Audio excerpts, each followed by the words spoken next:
자,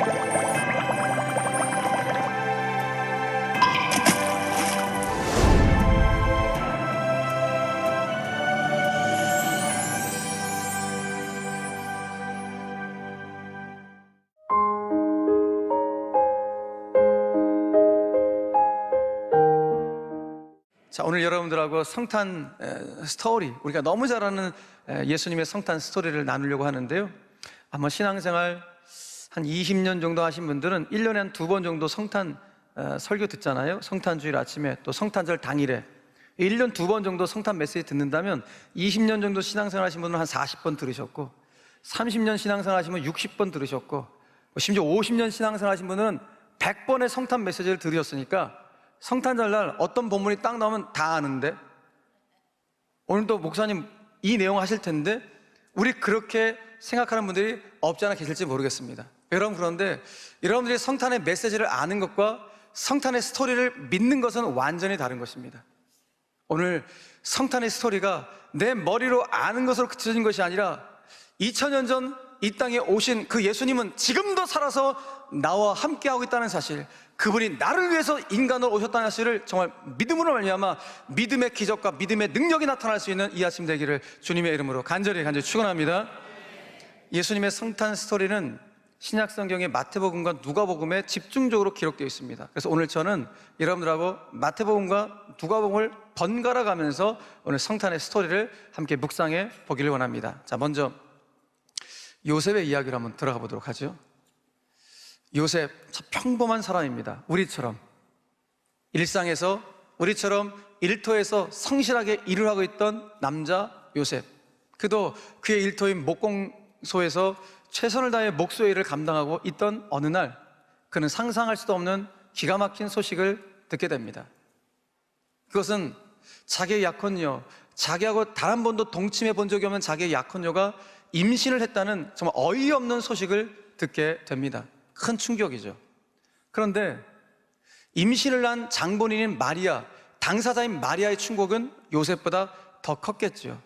그도 그럴 것이, 마리아는 약혼자인 요셉과 잠시 후에 우리가 결혼할 테니까 신혼의 단꿈을 꾸면서 우리 신혼의 살림살이를 이렇게 해야지, 이렇게 정말 들떠있는 그런 삶을 살아가고 있었는데, 갑자기 그녀에게 가브리엘 천사가 찾아오더니 그 순간부터 자기가 예상했던 예측과는 정반대의 방향으로 그의 삶이 흘러가는 것을 겪게 됩니다.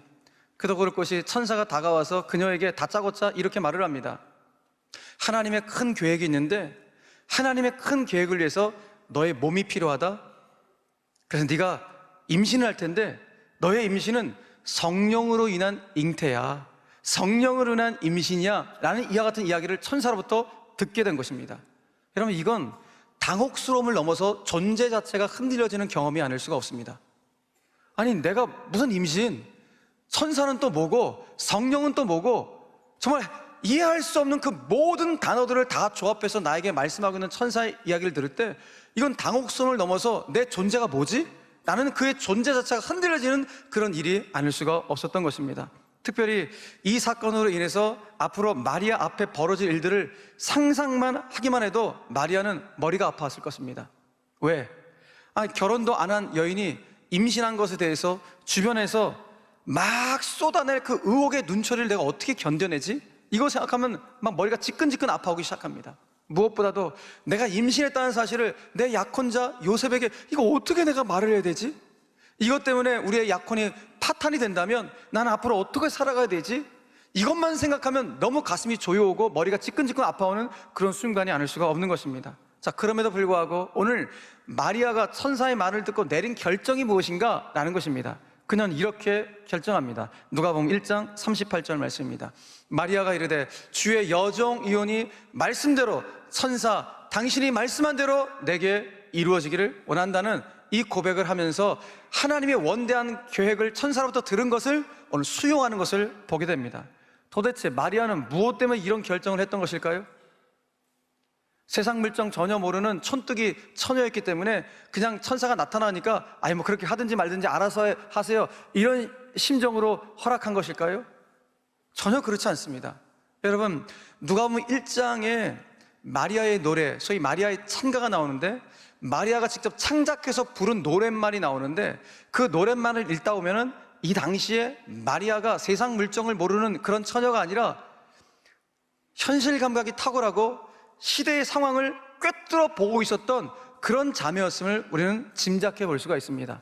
그가 창작해 불렀던 마리아의 찬가 노랫말 한 대목을 한번 나눠보도록 하겠습니다. 누가복음 1장 52절 이하의 말씀입니다. 권세 있는 자를 주님이 그 위에서 내리치셨으며, 권력자들을 주님이 그 위에서 내리치셨으며, 주님이 비천한 자를 높이셨고, 주님이 배고픈 줄인 자들을 좋은 것으로 배불리셨다라는 이 노랫말을 그가 노래하는 것을 보게 됩니다.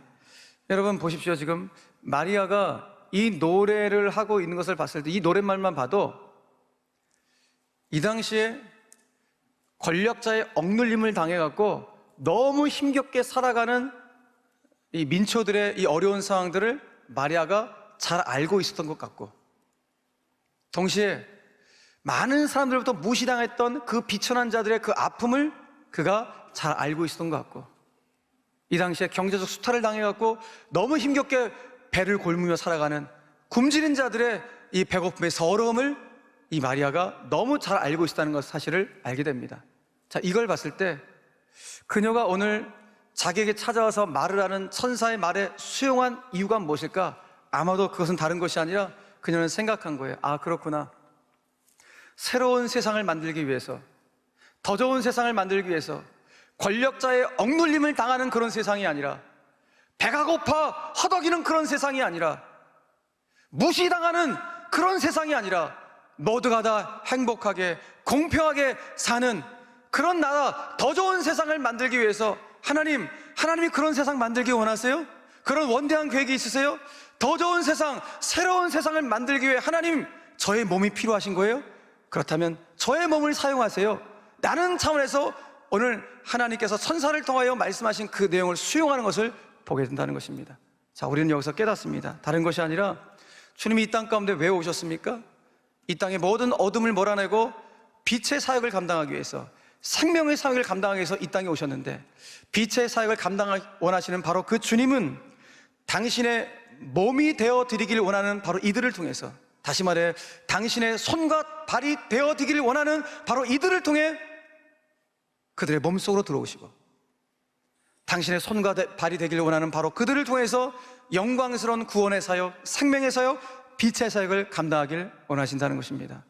오늘 그러므로 중요한 것은 2000년 전 마리아를 찾아왔던 바로 그 천사가, 아니 마리아에게 엄청난 말씀을 주셨던 바로 그 하나님이 21세기 대한민국을 살고 있는 바로 여러분들에게도 오늘 찾아와 주신다는 것입니다. 아니, 지금 하나님은 찾고 계십니다. 누구를? 이와 같은 마리아를 찾고 계십니다. 나의 손과 발이 되어줄, 이 시대를 새롭게 하고 더 좋은 세상을 만들어가기 위한 하나님과 함께 그 아름다운 사역을 동역할 바로 21세기의 마리아를 주님이 찾고 있다는 사실입니다. 그러므로 오늘 저와 여러분들은 성탄주일 아침 예배를 드리면서 결단해야 됩니다. 주님, 제가 주님의 몸이 되어드리겠습니다. 제 안에 오셔서 잉태하십시오. 제가 주님의 진리의 덕으로 주님의 손과 발이 되겠습니다. 주님, 저를 사용하셔서 더 좋은 세상을 만들어주시고 새로운 세상이 나타날 수 있도록 주여, 나를 진리의 덕으로 멋있게 사용해달라는 이 거룩한 결단과 다짐이 오늘 이 아침 가운데 우리 모두에게 있게 되기를 주 예수 그리스도의 이름으로 간절히 축원합니다. 오늘 주님은 바로 여러분들의 몸속으로 들어오길 원하십니다. 자, 한 걸음 더 들어가길 원합니다. 자, 지금 오늘 천사가 마리아에게 그 하나님의 원대한 계획을 전하자 마리아가 말씀대로 되기를 원하나이다 라고 이야기를 합니다. 그러니까 하나님 원대한 계획을 수용하기로 결정을 한 것이죠. 여러분, 이런 마리아의 배포를 보십시오. 아니, 어떻게 이게 수용하게 됩니까? 이게 너무 당혹스러운 그런 내용인데 그거를 배포 있게 수용해요. 더 좋은 세상을 하나님 만드신다면, 저의 몸을 통해서 그 일을 이루신다면 하십시오 라는 이 엄청난 여인의 배포를 보게 됩니다. 이런 마리아의 배포를 봤을 때 그녀는 지금 일어난 이 사건을 자기 약혼자인 요셉에게 빙 둘러서 말하지 않고 그냥 팩트 그대로 전달했을 가능성이 굉장히 높습니다. 요셉, 저 솔직히 말하는데요, 제가 임신이 됐어요. 저 그런데 저 불륜 저지른 게 아니라 몰라, 이게 임신이 됐는데 믿겨지지 않겠지만 천사가 저를 찾아왔어요. 천사가 저를 찾아와서 저한테 성령으로 잉태된 것이래요 라면서 그냥 있는 그대로를 전하게 된 것입니다. 이 순간 마리아의 이 말을 듣던 요셉의 반응은 어땠을까요? 허무맹랑한 이야기를 듣고 기가 찼을 겁니다. 이게 말이야 막걸리야? 이런 수준으로 말도 안 되는 소리를 하고 있는 이 마리아에게 어이없어 하는 그런 표정을 분명히 지었을 것입니다. 그렇기에 요셉은 심각하게 고민하고 고민했겠죠. 고민 끝에 그런 결정을 내립니다. 어떻게? 이렇게 결정 내립니다. 마태복음 1장 19절 말씀입니다. 그의 남편 요셉은 의로운 사람이라 그를 드러내지 아니하고 가만히 조용히 끊고자 하여라고 결정을 하게 됩니다. 요셉이 내린 결정은 이 모든 상황들을 가급적 조용히 처리하겠다고 결정을 내린 것입니다. 여러분, 그럼 요셉의 이 결정이 이해가 되십니까? 남자분들 이해가 되십니까? 이거는 이해가 안 되는 일이죠. 예. 자, 저와 여러분들이 요셉이라면 그냥 요셉의 입장에서만 생각해 봅시다. 요셉의 입장에서 생각해 본다면 이런 상황은, 이런 일은 되도록이면 외부에 알리는 것이 인지상정이죠. 외부에 노출시켜야지만 되겠죠. 왜? 마리아의 부정을 내가 사람들 가운데 알려야지만이 파혼의 책임이 나한테 있지 않고 불륜을 저지른 저 여인에게 있다는 사실을 알릴 수 있기 때문입니다. 만약 이 사실을 알리지 않는다면 도리어 사람들은 요셉이 나를 욕하게 될 것입니다. 저 처녀를, 저 아리따운 처녀 임신만 시켜놓고 저 약혼녀를 버린다고, 또 못된 놈이라고 나를 욕하게 되는 그런 상황이기 때문에 이거 충분히 예측 가능한 일 아니겠습니까? 요셉도 이것이 예측 가능한 일이죠. 이렇게 예측 가능한 일임에도 불구하고 그가 내린 결정은 뭐예요? 마리아의 관계를 아무도 모르게 조용히 끊고자 하겠다는 이 결정을 내리게 된 것입니다. 요셉은 이해할 수가 없었기 때문입니다. 근데 그날 밤이었습니다. 요셉이 이해 못하니까 마리아를 찾아왔던 그 천사가 요셉에게도 찾아온 것입니다. 요셉에게도 찾아와서 그 천사가 말을 합니다. 야, 요셉아, 야, 진짜야, 그 마리아 임신한 거 그 불륜 저지른 거 아니고 진짜 성령으로 잉태된 거야. 그러니까 너 믿어줘야 돼. 그리고 너 약혼녀 마리아 데려오는 거 주저하지 말고 그냥 안아주고 감싸주고 더 사랑해줘 라고 이렇게 천사가 말을 하고 있는 것입니다. 그러면서 천사가 한 말을 더해요. 요셉에게. 실은 이 상황들이 일어난 이 모든 일들은 실은 저 옛날 이사야 선지자가 예언했던 그 예언의 내용을 성취하고자, 그 말씀을 이루시기 위해서 하나님이 이와 같은 일들을 한 것이야 라면서 그 당시 이사야 선지자가 외쳤던 이사야 7장 14절 말씀을 요셉에게 선포합니다. 그 내용이 마태복음 1장 23절이죠. 같이 한번 읽겠습니다. 시작. 보라, 처녀가 잉태하여 아들을 낳을 것이요 그의 이름은 임마누엘이라 하리라 하셨으니 이를 번역한즉 하나님이 우리와 함께 계시다 함이라. 아멘. 여러분, 성탄 이야기에서 빼놓을 수 없는 핵심 키워드 중에 하나가 바로 임마누엘이에요. 그 뜻은 하나님이 우리와 함께 계시다라는 의미예요.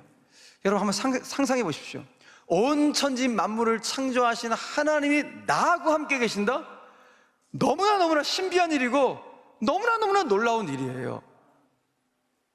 지금 장로님하고 저만 놀라야죠. 지금 아무도 안 놀라하시고 여러분, 온 천지 만물을 창조하신 하나님이 나하고 함께 하신대요.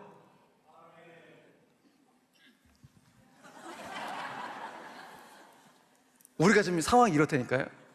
무슨 말인가 하면 언제부턴가 이 감격스러운 임마누엘이라는 단어가 상투어가 되어버렸어요.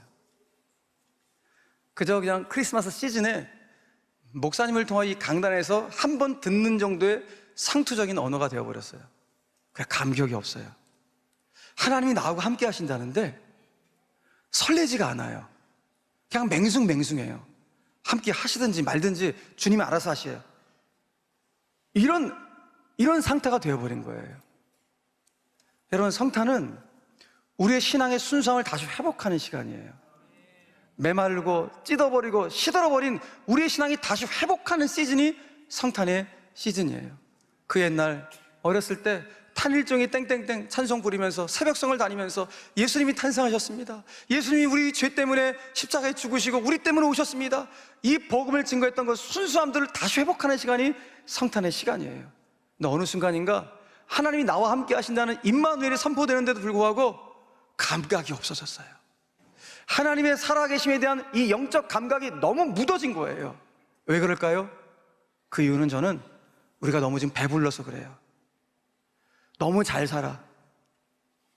너무 잘 살고 배불러서 하나님이 지금 나와 함께 안 하셔도 괜찮다는 그런 교만한 생각이 있어서는 모르지만 하나님이 나와 함께 하신다는데 무감각이에요.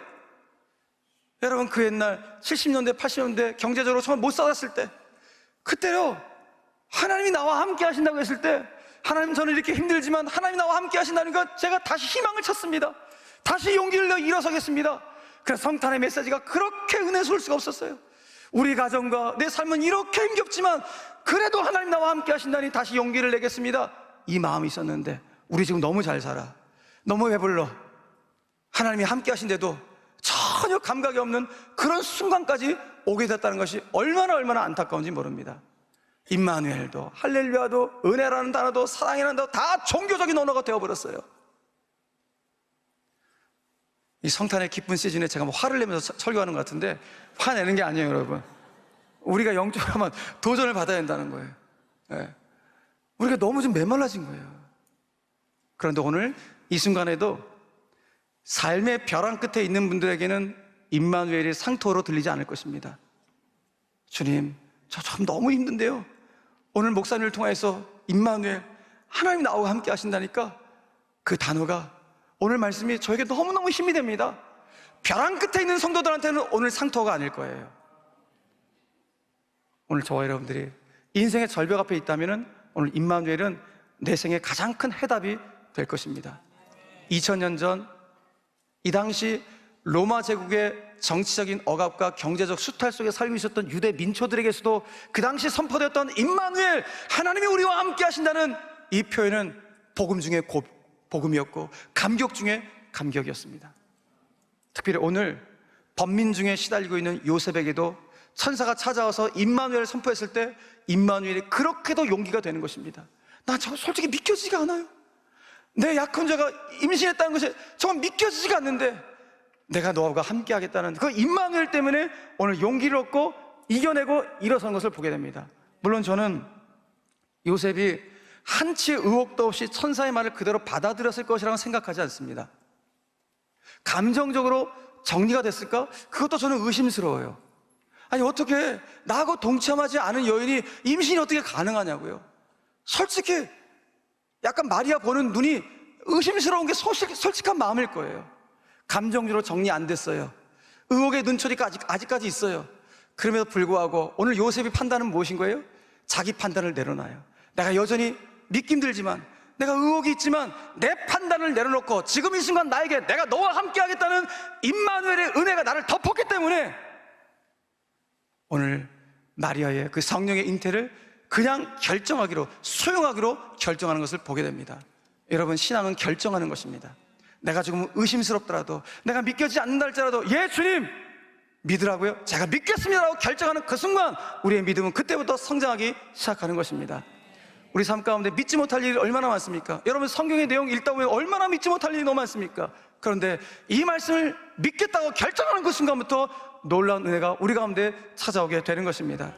여러분, 오늘 요셉이 자기 판단, 자기 의혹은 내려놓고 임마누엘의 하나님을 내가 믿겠다고 결정하는 그 순간, 그 믿음 때문에, 그랬기 때문에 마리아가 잉태한 그 아이를 낳을 때까지 마리아하고 동침하지 않고 그녀의 순결을 지켜줄 수 있었습니다. 그 임마누엘 은혜의 그 하나님을 내가 믿겠다고 결정했기 때문에 이 아이가 자라가는 과정 속에서, 여러분 솔직히 내 아이가 아니잖아요. 요셉 입장에서는 내가 낳은 아이가 아닌데 내가 낳은 아이처럼 예수라는 그 아들을 정성스럽게 양육하는 멋진 아버지가 될 수가 있었던 것입니다. 무엇 때문에? 임마누엘의 은혜가 요셉을 덮었기 때문입니다. 내가 너와 함께 하겠다, 내가 너와 함께 하겠다는 그 주님의 한 음성 때문에 그 모든 의혹과 의심과 그 모든 것들을 내려놓고 결정했던 놀라운 은혜가 있는 것입니다. 자, 그런데 오늘 중요한 것은 요셉에게만 임마누엘의 은혜가 덮인 것이 아니라 실은 마리아도 못 믿겨져요. 마리아도 못 믿겨서 내 몸에 지금 애가 잉태했다는 걸 내가 어떻게 믿을 수가 있겠습니까? 그러니까 오늘 마리아에게도 임마누엘의 은혜가 입힘으로 말미암아 오늘 마리아가 당신의 말대로 되기를 원하다고 오늘 고백하는 은혜가 있었던 것이죠. 그래서 가브리엘 천사가 마리에게 찾아와서 가장 먼저 했던 말이 무엇입니까? 이 말이에요. 같이 한번 읽겠습니다. 시작. 은혜를 받은 자여 평안할지어다 주께서 너와 함께 하시도다. 가브리엘 천사가 뭘 선포한 거예요? 임마누엘, 하나님이 너와 함께 하시게 하는 그 임마누엘의 은혜가 덮이니까 마리아도 당신의 말씀대로 이루어지기를 원한다고 고백할 수가 있게 되었던 것입니다. 여러분, 임마누엘의 은혜, 예수님께서 이 땅 가운데 가지고 온 최고의 선물은 임마누엘의 선물입니다. 여러분, 예수님께서 가지고 온 이 선물을 왜 안 받으시겠습니까? 선물을 주시겠다는데, 최고의 선물을 주시겠다는데 왜 이 선물을 마다하겠습니까? 오늘 중요한 것은 성경에 나오는 하나님께서 위대하게 탁월하게 사용하셨던 모든 성경의 인물들은 다 임마누엘의 은혜를 받은 자들이에요. 모두가 다. 몇몇 사람만 찾아볼까요? 우리가 참 좋아하는 성경 인물 중에 요셉이 있죠. 요셉은 형통한 자였대요. 왜 그가 형통한 자가 되었습니까? 임마누엘의 은혜에 덮였기 때문이에요. 창세기 39장 2절 말씀 선포합시다. 시작. 여호와께서 요셉과 함께 하심으로 그가 형통한 자가 되어. 그래요, 그가 형통한 자가 된 이유는 임마누엘의 은혜가 덮였기 때문이에요. 여러분, 모세가 야 모세야, 너 이집트에서 저 노예 생활하고 있는 저 백성을 구원해야 되겠다, 네가 좀 지도자로 쓰임받아야겠다 라고 하니 저는 못합니다 그렇게 몇 번씩 거절했던 모세가 드디어 출애굽의 위대한 지도자가 됩니다. 그 이유가 무엇입니까? 임마누엘의 은혜에 덮였기 때문입니다. 하나님 모세에게 말씀하십니다. 자, 출애굽기 3장 12절 말씀, 하나님이 모세에게 말씀하시는 건 내가 반드시 너와 함께 있으리라. 임마누엘을 선포합니다. 네가 그 백성을 애굽에서 인도하여 낸 후에 너희가 이 산에서 하나님을 섬기리니 이것이 내가 너를 보낸 증거니라. 할렐루야. 임마누엘의 은혜에 덮인 거예요. 여러분, 모세가 40년 광야 동안 200만 명의 이스라엘 백성들을 이끌어갑니다. 어마어마한 지도자입니다. 모세가 죽습니다. 그 뒤에 후계자가 여호수아입니다. 여러분, 이렇게도 큰 산과 같은 위대한 지도자의 뒤에 그 후계자가 된다는 것은 이게 너무나 어려운 일이에요. 그래서 여호수아서 1장에 보면은 제일 많이 반복되는 게 두려워하지 말라. 왜?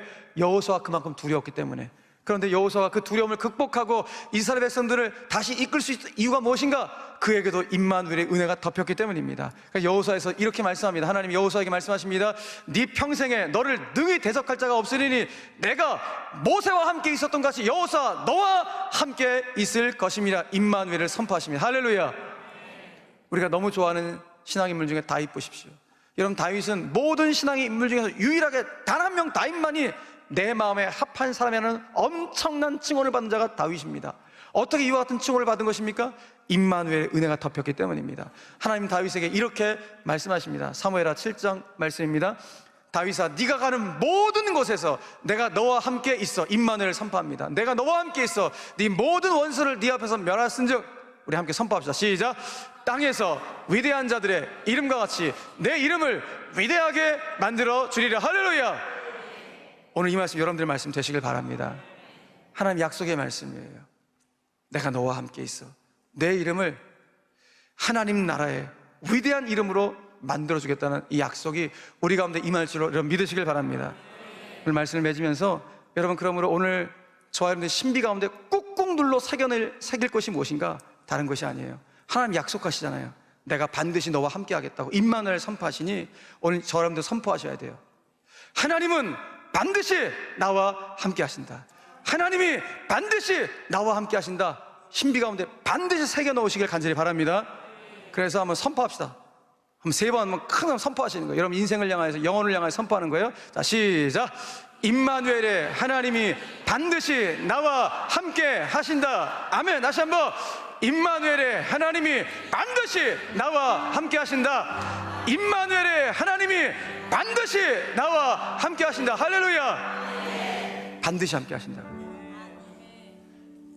임마누엘의 상토가 되지 마세요.